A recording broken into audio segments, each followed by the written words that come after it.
Okay, any questions from the last class?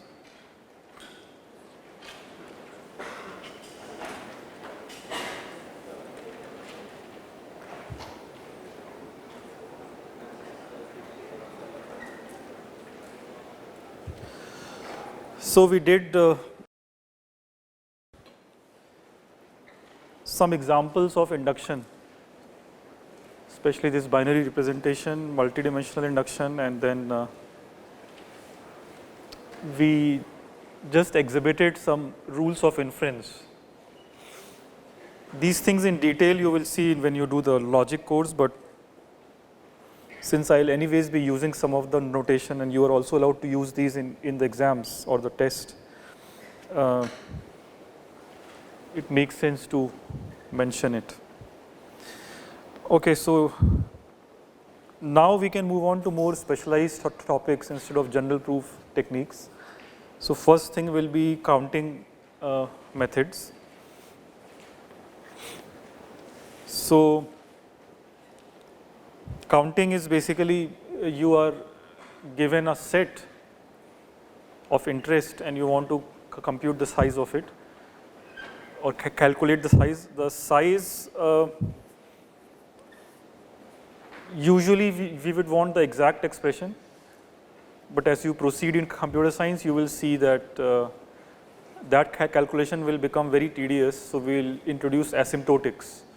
Okay, so which means that it will be enough to just say that the time or number of steps of your algorithm or the number of examples, bad examples in your algorithm is estimated to be this.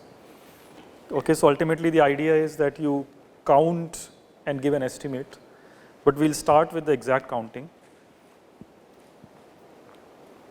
So counting problems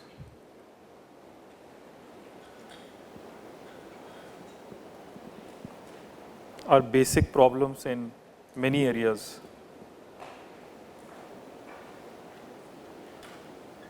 In combinatorics and computer science. In fact, if you think about probability is also a kind of sophisticated counting, right? So in that sense, it is a basic version of probability.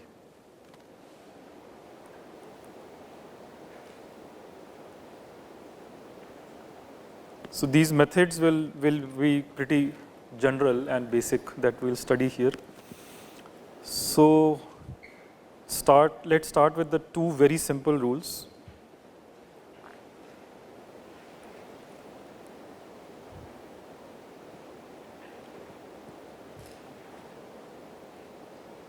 So first is what is called the sum rule.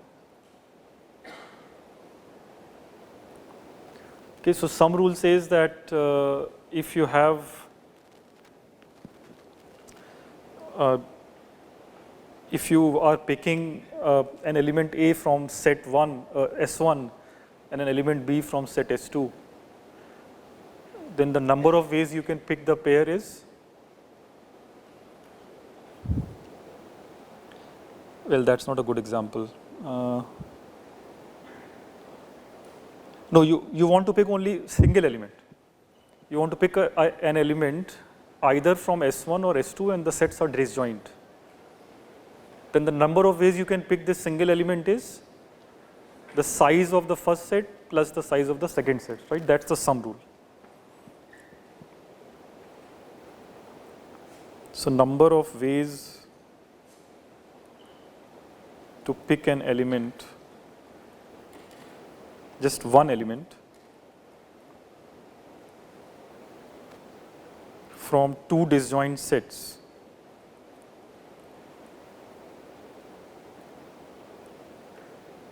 S1 and S2 is equal to size of S1 plus size of S2. Right, this is just the size of the union of these two sets basically. So this is the sum or the union rule, disjoint union rule. And the other is the product rule.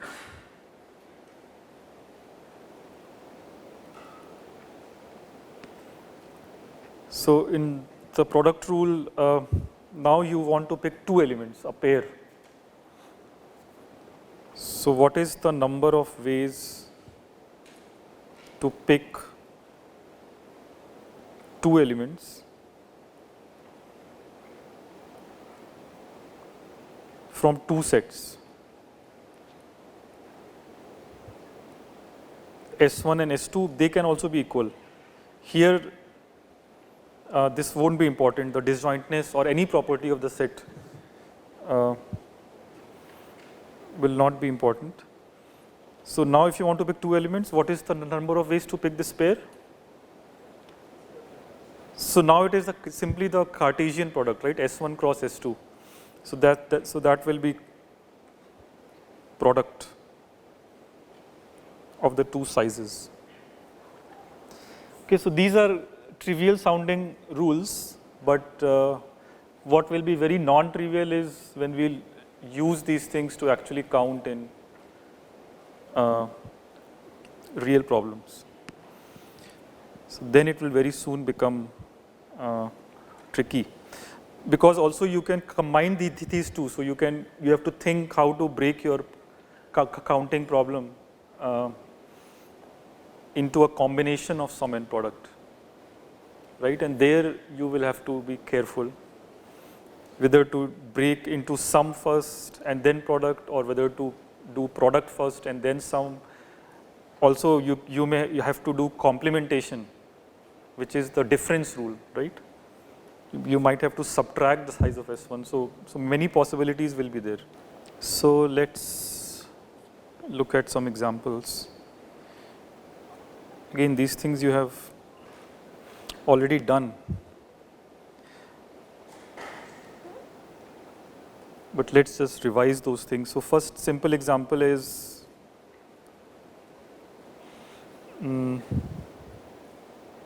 so how many numbers are there in the range 1000 to around 10,000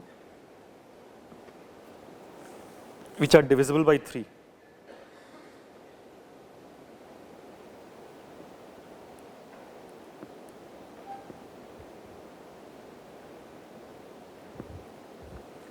How do you compute this systematically? Given an interval, how many numbers are there that are multiples of 3? So what is the rule that you will apply here? So this is already not a direct application of these two rules, right? This is, you have to basically look at the numbers from 1 to 999, how many are divisible by 3, and the numbers from 1 to 9,999, which are divisible by 3, and then take the difference, right? So it is the sum rule, but it is being applied in a more non-trivial way. So you count the number of 3 multiples in the set of numbers.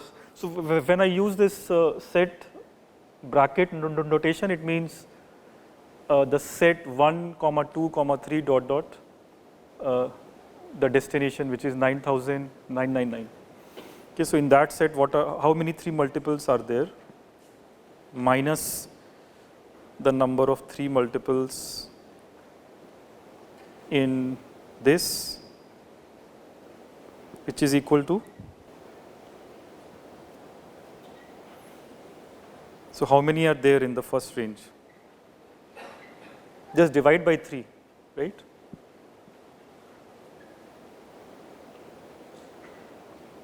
And the second divide by 3. Is this fine or is there a mistake? Sorry?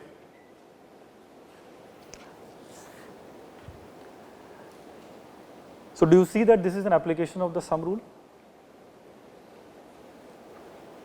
Where is the sum? There is a minus sign. Yeah, so the sum is you take it on the other side. So number of numbers in the given range plus the number of 3 multiples in the smaller range is equal to number of 3 multiples in the big range, right? That's the sum rule. And in one step here, we have just inverted it, and we have reduced to two problems, both of which are quite simple because you can just divide by 3 and count. Right, so that will be the answer. Just calculate this. Any questions? Okay. Sorry? Why did we what? How will you do that? But somewhere you have to do a subtraction, right? You have to at least subtract 9999 minus 1000. So it's the same subtraction which we are doing a bit more systematically.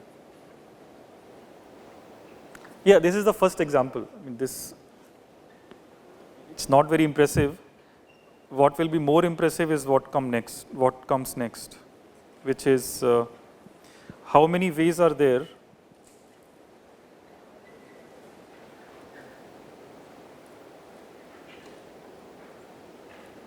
to put m balls in n bins.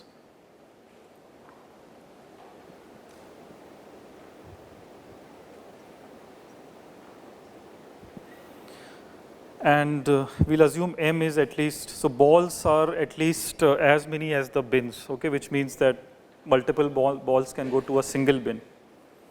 And still the bins may remain empty, but every ball will be assigned to some bin, and maybe in a bin there are multiple balls. That is the setting. Yeah, exactly. What is it? So how many possibilities are there? Yeah, so this question already has a lot of theory behind it, because to actually answer this question you have to say whether the balls are identical or are they distinct, and the same thing with the bins, right? So in other words, are the balls ordered 1, 2, m, or you can think of it as being all colored differently, or are they all colored the same and the same size and shape, right? And the same thing with the bins. And as you vary these properties, answers will change drastically. Even the calculation will become very complicated. So we'll not do all that right now. Okay, we'll only do the simple things. So let's look at the cases. So first case is balls are both are distinct. Balls and bins are distinct.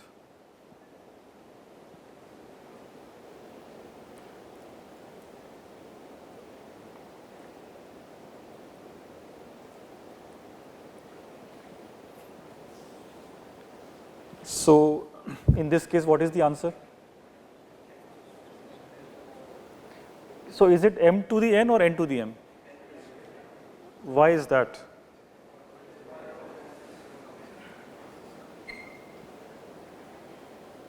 Say that again. Each ball has n bins, but each bin also has m choices. Why do you differentiate against the bins?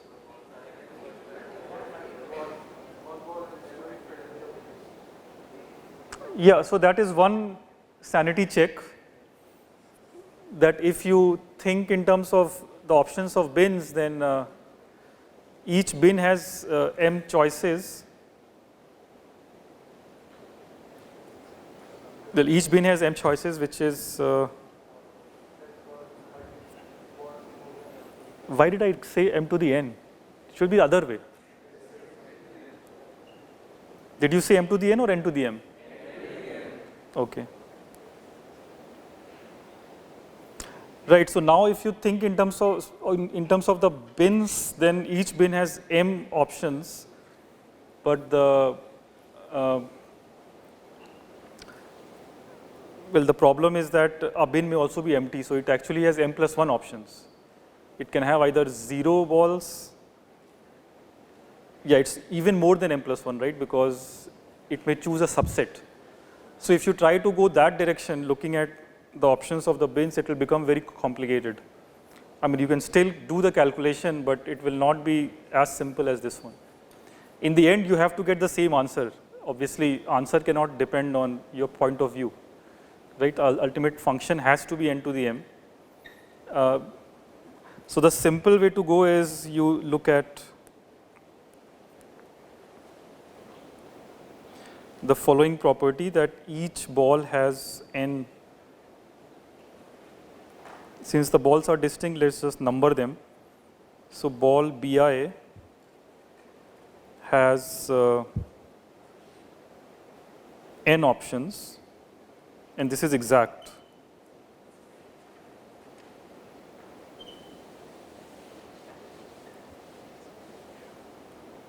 So this exactness is important. So the ball Bi can either go in the first bin, second bin, third bin, or the nth bin. So these are the only options. There is no other option. It cannot go to a subset. It cannot miss a bin, right? So these are the only options. And once you put the ball in its chosen bin, after that, the second ball B2, after you put B1, B2 has again the same options, right? So what we are doing is, this is true for all I.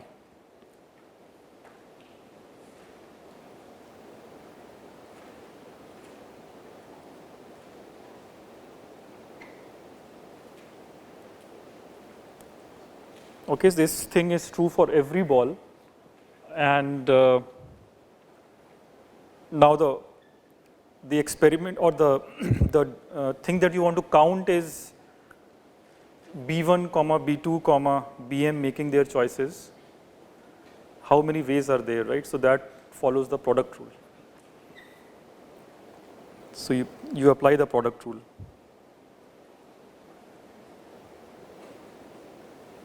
And that will give you n m times.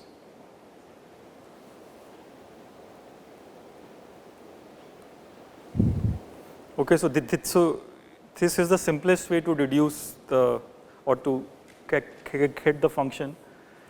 If you use anything else, any other starting point, then it will get very complicated.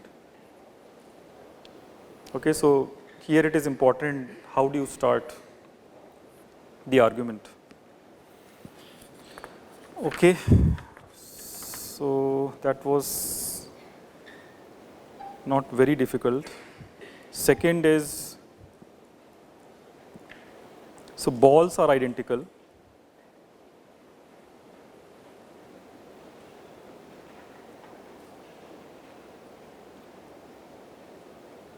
Or bins are distinct.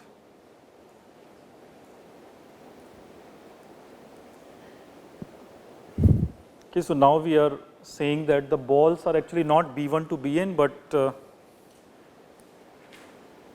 B1 to Bm. The balls are not B1 to Bm. So there is no order. There is no order amongst the balls. They are unordered. And how will the previous calculation change now? When we multiplied n with n, what did we assume? Will the calculation remain the same, or will it change? Yeah, so the reason it will change is because here we thought of ball B1 and B2 as being different, right? So for example, if ball B1 goes in the first bin and ball B2 goes in the second bin, or the opposite case, ball 1 goes to 2, ball 2 goes to 1, we are counting them as different. Right, but when the balls are identical, it will look the same. Is that correct? If 1 and 2 balls are mapping to first and second bin, it doesn't matter. The count here was 2, but now it will just be 1. Right, so now it has become very complicated because you cannot just use product rule. So you have to further divide and look at the cases and do a more careful analysis than this. So in particular, what can you say immediately? Will the number be more than n to the m or smaller? Yeah, because as we exemplified, this calculation here of the product rule is doing repeated counting, where it is counting two different things when they are not different anymore. So number will be smaller, but how much smaller? That we don't know. So how do you solve this? What is now the starting idea? Do you remember? Sorry?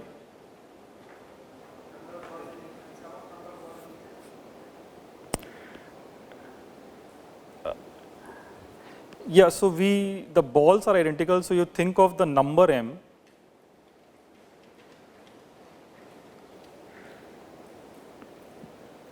and you want to divide this into at most n parts.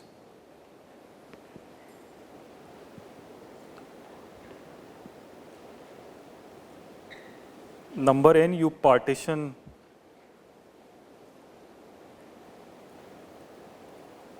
into less than equal to n parts. What is the property of the parts? The first part and the second part, will you order them or will you consider them as unordered? Yeah, because the bins are ordered, right? So you have to consider them ordered.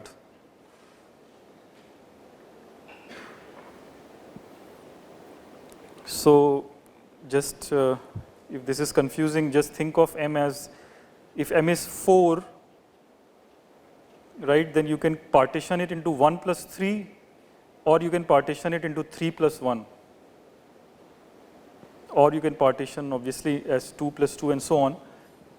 So here we are considering the first and the second partitions to be same or different. Yeah, so what is the rationale behind this? Right, but 4 balls, when we say 4 is equal to 1 plus 3, it means what? What is happening? Sorry? Correct. So yeah, each number here is actually counting the balls, right? Because the balls are all the same. So they look the same at least. So when we say 4 is equal to 1 plus 3, we mean that one of the balls will go to the first bin.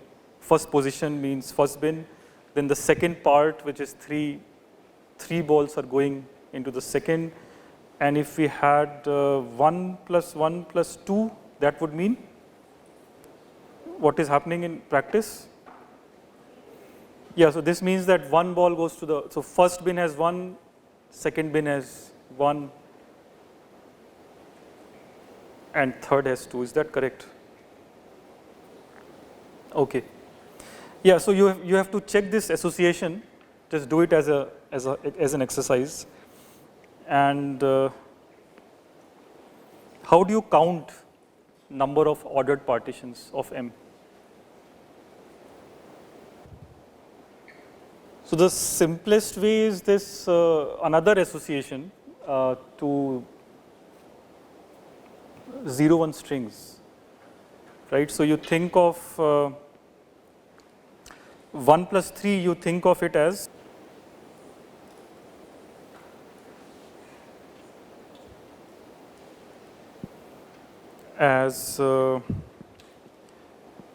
there is a 0, then there is a boundary, then you have 3 zeros, or you can think of 2 plus 2 as there are 2 zeros and a boundary and 2 zeros.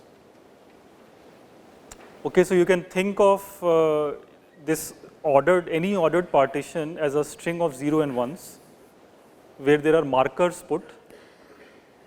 So the markers basically tell you what are the parts, right? So how many zeros are there and how many markers are there?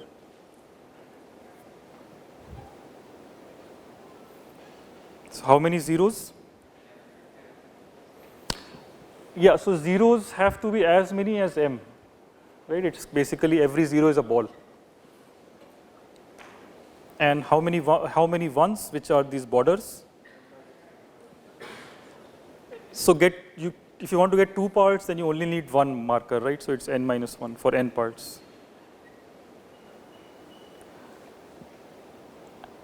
And what happens if the markers are all together?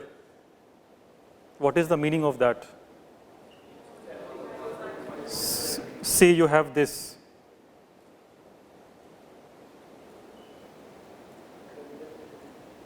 I should not, maybe just like this. If you put too many markers, what is the meaning of this?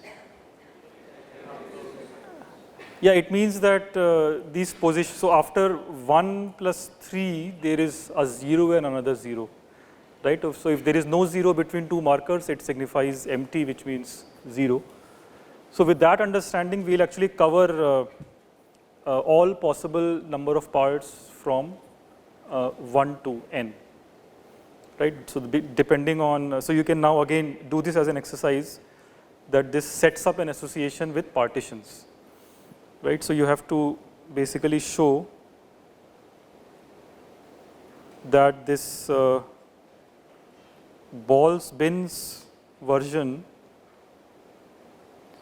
associates exactly with an ordered partition,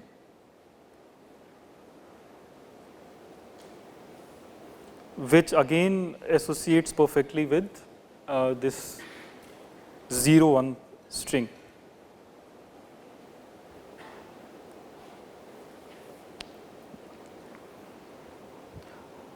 Okay, so these setting up these associations is the creative part. Okay, you cannot just directly use sum product rule. To get to that point, you have to do some mental jugglery, come up with these transformations so that it reduces to a simple question. So now what is the simple question now that you can solve at this stage? You have a string of length m plus n minus 1, 0, 1 string. And you are looking at how many permutations it has, which look different, right? What is this? So use your JE knowledge, give the answer. So the number of permutations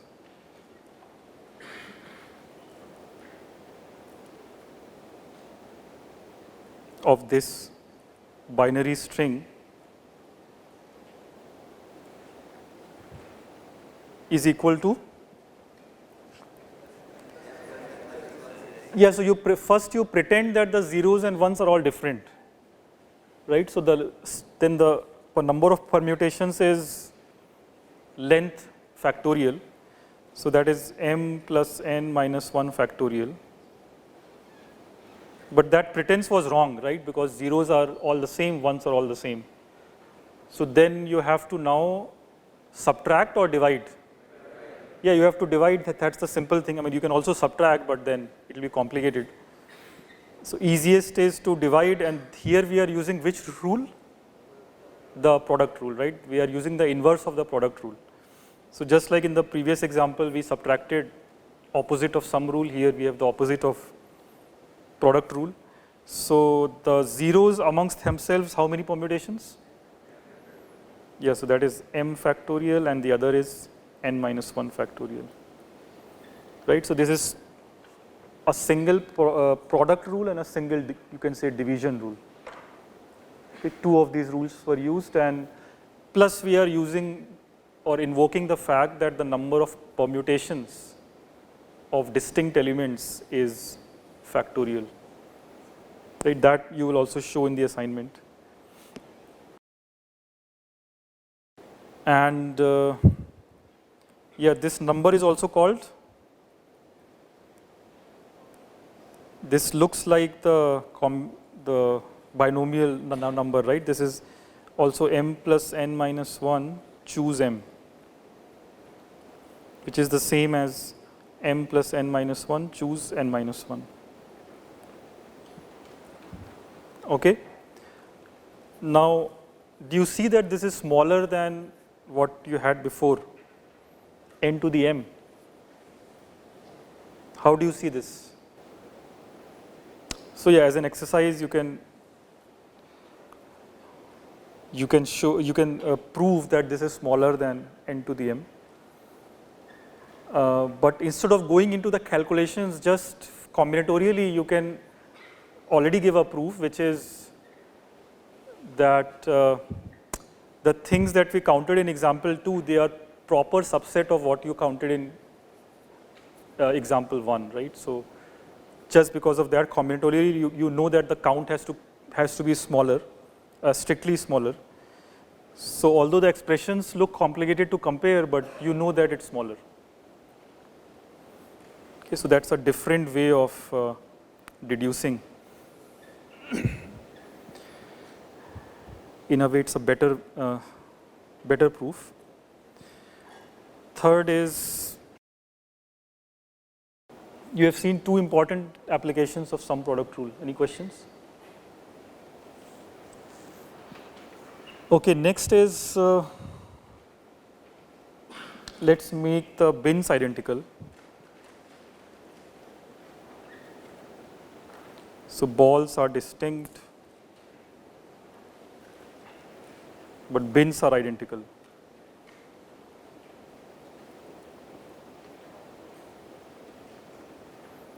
So now what happens?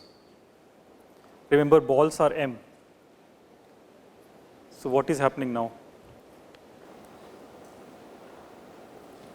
Is it still possible to see this as partitions? It is still possible to see as partition, but not of the number m, right? Because the balls are not, you cannot just say that it's associates with m, it actually associates with the set 1 to 1, 2, dot dot m. So something is happening to the set now.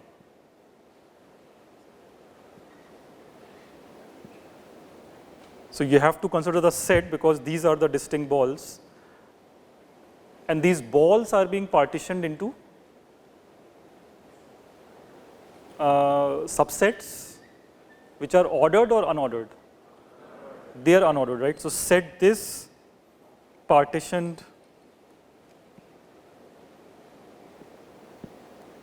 into sets, into subsets or parts in an unordered way.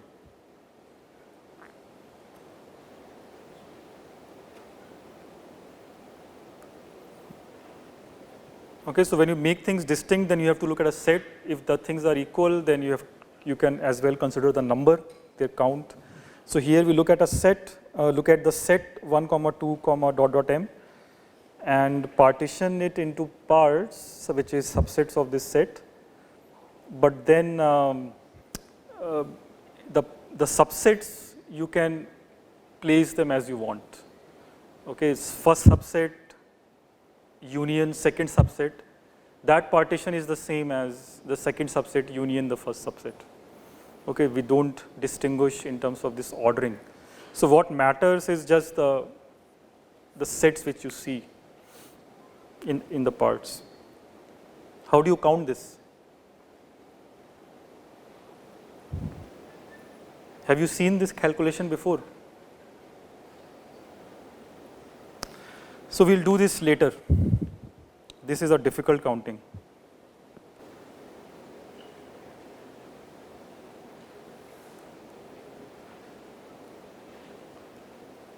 Under what's called Bell's number.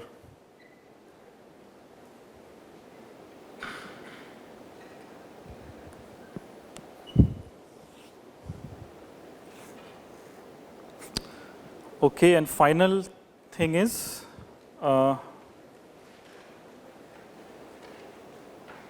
both are identical.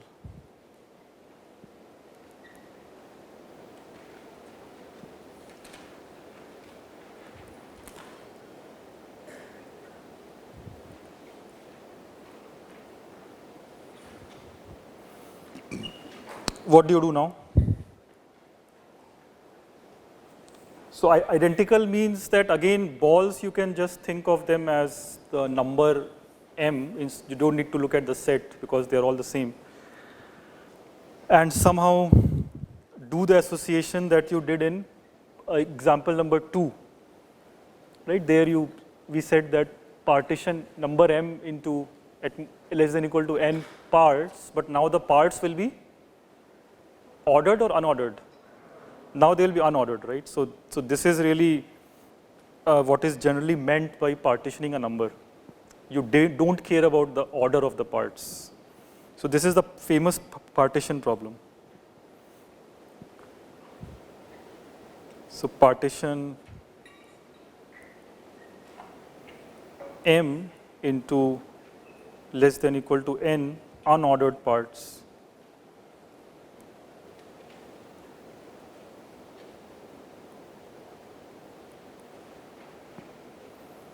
So yeah, this again is difficult. Do you know how this is solved? Sorry? Cannot hear the word. Raise your hand. What? Recurrence. Yeah, recurrence we'll use for both of these. Recurrence is the kind of the only way, advanced way we know.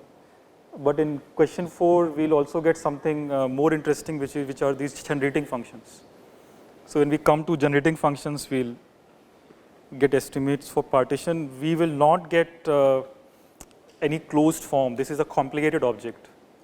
So the function will just be, we'll have access to it, but we'll not be able to write it in a closed form like we do with factorial or with binomial estimates. But yeah, on a computer, you can potentially use the generating function to estimate the function, the value of the function. So we'll do this under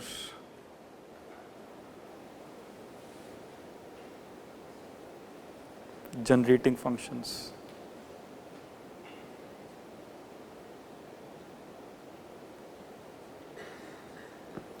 Okay, so you can see that if in combinatorics, it always happens that, or generally it happens that if you change the problem slightly, then the whole theory has to be changed.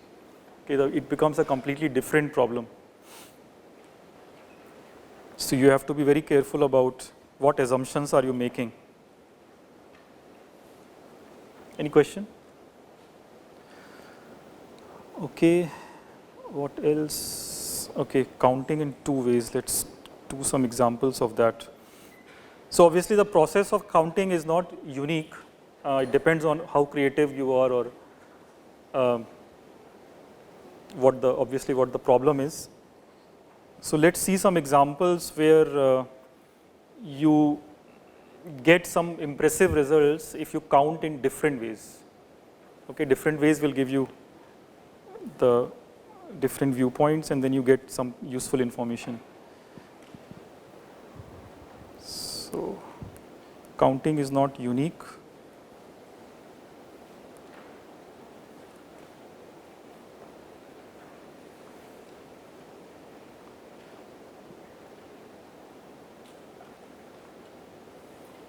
So sometimes counting in 2 ways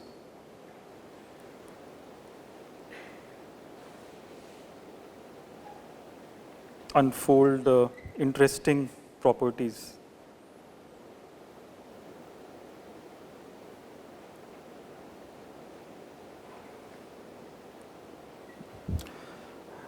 Like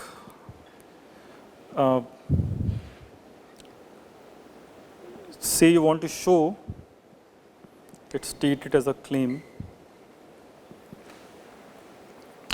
that suppose in a conference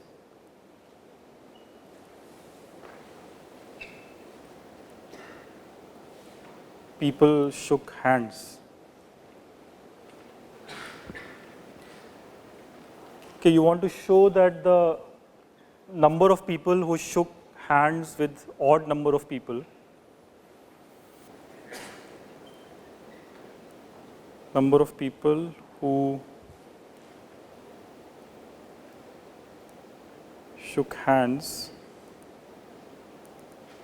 odd times is even. Okay? So in the conference, maybe everybody shook hands or very few shook hands. We don't know. We don't assume anything. Maybe nobody shook hands. Well, if nobody shook hands, then the number of people who shook hands odd number of times is 0, right? So in that case, this is obviously true. So that the sanity check is complete. But in all other possibilities, you want to show that it is always the case that the number of people who shook hands odd number of times, which means if you are person 1, how many people did you shake hands with? That has to be odd, right? So like 1 or 3 or 5 and so on. So number of people like you, we want to show is even. How do you do this? And as I suggested, we'll use counting in 2 different ways, right? So,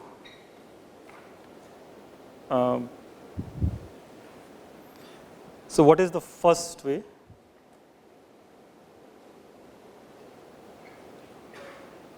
So shaking hands you should see as a pair of 2 people, right? So let's look at the set of people who shook hands.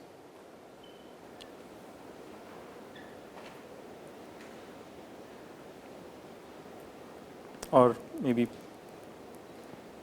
PI, PJ pair such that PI, PJ shook hands.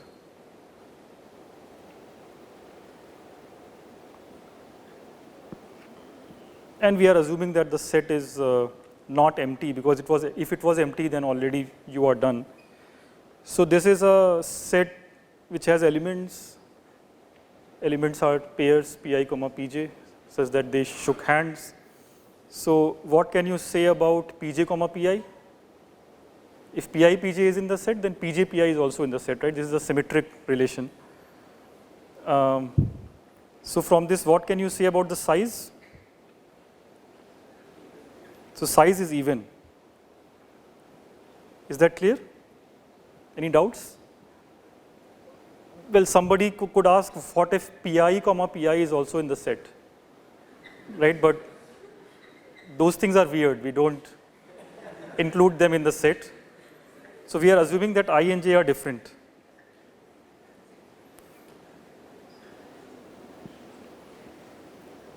So it is important to properly define the set, because otherwise in some other problem you may make a mistake in modeling. So here the way it is modeled is that the set has pairs of people where in each pair the people are different. And so because of symmetry the size is even, right? Because there is this map. Every PI, PJ has a associated flip. So you get immediately even size. So we can say that this is one style of counting we did. Now we have to count in a different way so that we get the result. So what is that? How do you do that?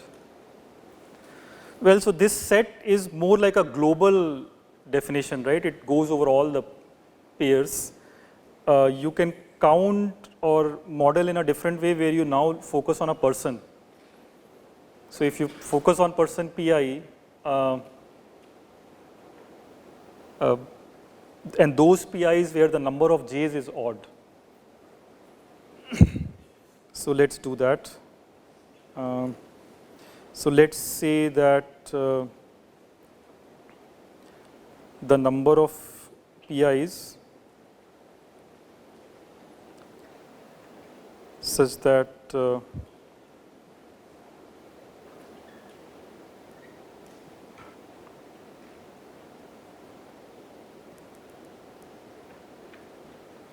number of PJs is odd and number of PI such that number of PJs is even. Right, so let's call this first thing S1 and the second thing S0. So what is S0 plus S1? that is all the people, right? So S0 plus S1 says is n is the number of people. So the set of people is basically partitioned into two parts. Those people who shook hands odd number of times, other option is even number of times. And how is S0, S1 related to the size of P? That's the property, next property, right? What is it?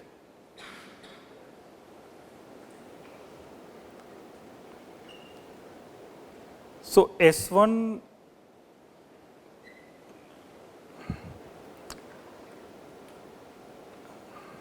yeah, that will be tricky. Do you know mod 2 notation? When you divide by 2, the remainder you get. So let's think in those terms. So S1, what you can deduce is that S1 plus, let's write this, S1 dot 1 plus S0 dot 0,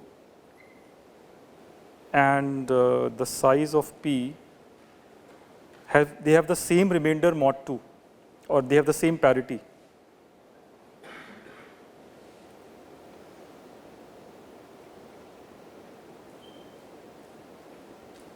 Do you believe this? So what we are doing is that we are going over all the elements of the set P, all the pairs, and if you keep checking the remainder by dividing by 2, the remainder will be either 0 or 1, right? So 1 will be counted how many times? S1 times, right? Because these are the people where the count of PJs is odd. So there you will get remainder 1, and 0 will be counted as 0 many times. And the sum has to be equal to the number of pairs, which is size of P, whose remainder mod 2 is? It is 0, right? So what you deduce from here is that S1 and 0 have the same parity. In other words, 2 divides S1. Okay, so the number of people who shook hands odd number of times is even. Is that clear? This one, S1 times 1 plus S0 times 0. Yeah, this is so simple, it's hard to explain. Let's try again. So what you do is, let's say go over each Pi comma Pj in P and check parity.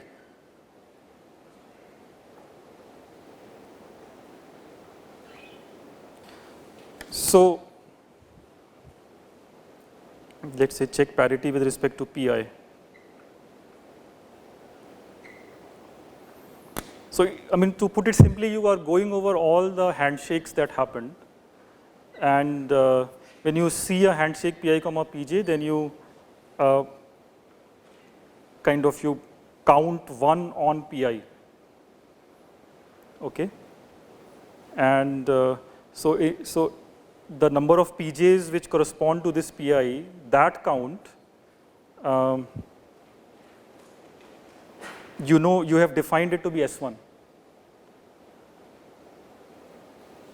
And the reason why we are counting it as 1 is because the number of Pjs for this Pi is odd. So when you divide by divide by 2, you will get 1 as the answer. So for different Pis, the handshakes will be different, but since all of them are odd, they will all give 1 in the remainder, right? So that is why 1 is being counted S1 many times. It's not that each handshake Pi shook only one hand. It's just counting that it shook odd number of hands, and odd is 1. So you just associate odd with 1, even with 0, and so the count will be S1 times 1, and the even symmetrically you will get S0 times 0. The sum has to be all the handshakes, which is even, as we deduced before, right? That is a result which we proved. That was not given. So by the above result that P is even, you get that actually S1 is even. Is that clear? Yeah, so this is counting in multiple ways, but also there is this trick of parity that we are using. Right, so you have now a interesting property about what happens in conferences or in parties. Okay, any other questions? Second, let's take another example.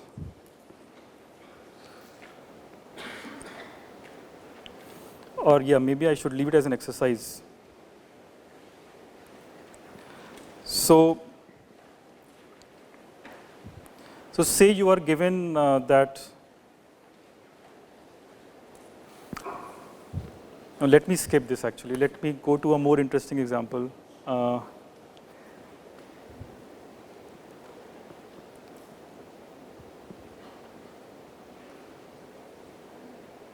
Let A be a number and P be a prime.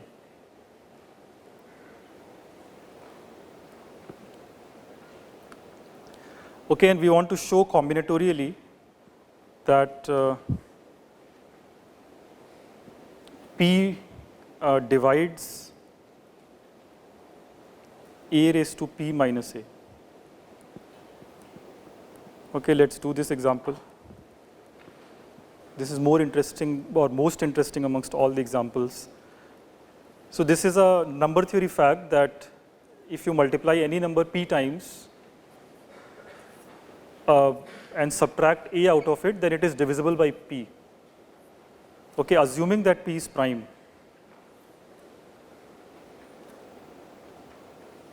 So, for example, if you take P to be 2, then what happens? Yeah, whether if A is even, then A mod A, the remainder of A is 0, and 0 minus 0 is obviously 0. And if A is odd, then it's like 1, and again 1 minus 1 is 0. Right? So for P equal to 2 it is true, but it's also true for P equal to 3, P equal to 5, and so on. And it is true for all A. Is it true for composites?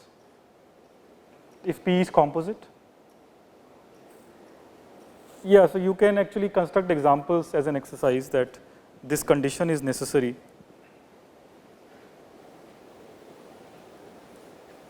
Otherwise, you will find A and P such that P is composite, A is some number, and P doesn't divide A raised to P minus A. So this is an important result. It's called Fermat's little theorem. But what we want to do here is we want to count in two ways and prove this result. Have you seen this proof? Okay, some people, very few have seen the proof. So what is the starting idea? Yes.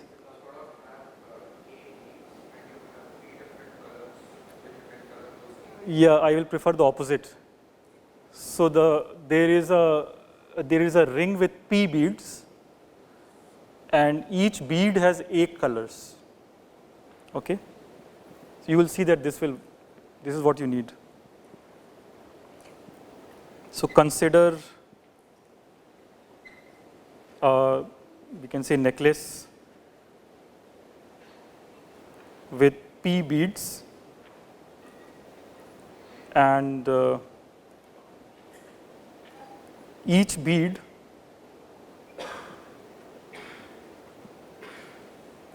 has A colors. Okay, so it will look like this.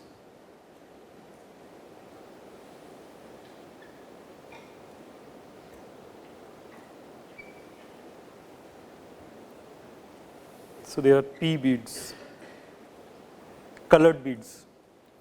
Okay, so in how many ways can you form this necklace? That's the count of interest. So necklace is circular. If everything was on a line, then what is the count? Yeah, number of lines, let me say. That would have been, you have P locations, and in every location you can fit in A. So that's like by product rule you have A raised to P, right? That would have been the number of lines with colored beads. But it's not a line, it's a circle. So which means that what has changed? The circle, whether you rotate it left or right, counterclockwise, clockwise, and how many times you want, it will not change, it will look the same, right? So this, because of this added symmetry, now the number that you will get, it has to be smaller than A raised to P. So the question is, what is that number? How many necklaces are there?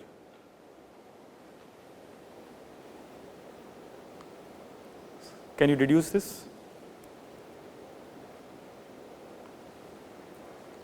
So how many symmetries are there? Sorry?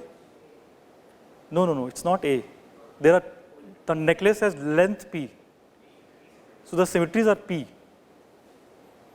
Because when you rotate,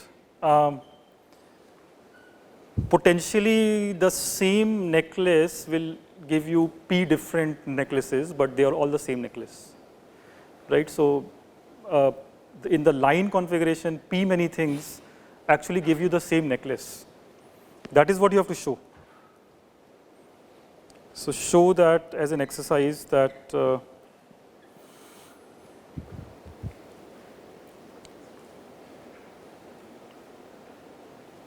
P many line necklaces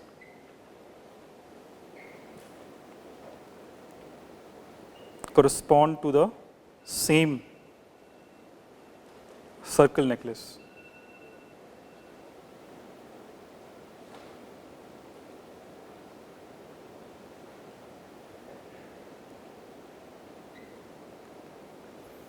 Okay, so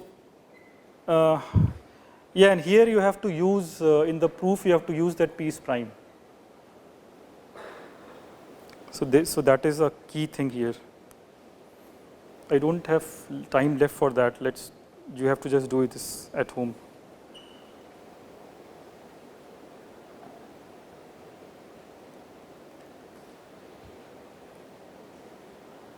That P prime implies that these orbits are disjoint.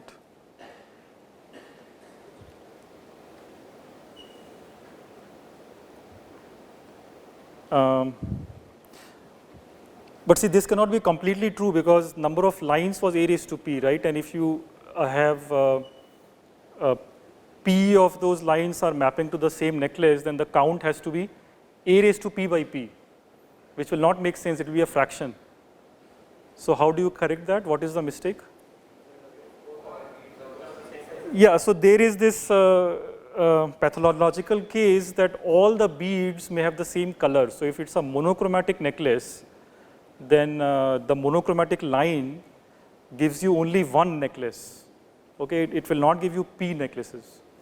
And you have to show that that is the only pathological case.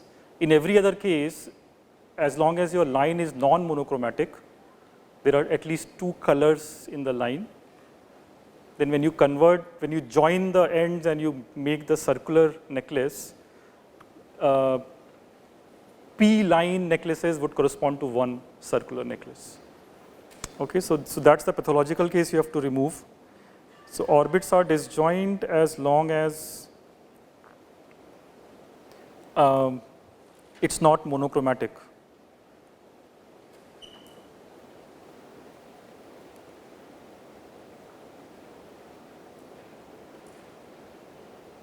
So you have to show this.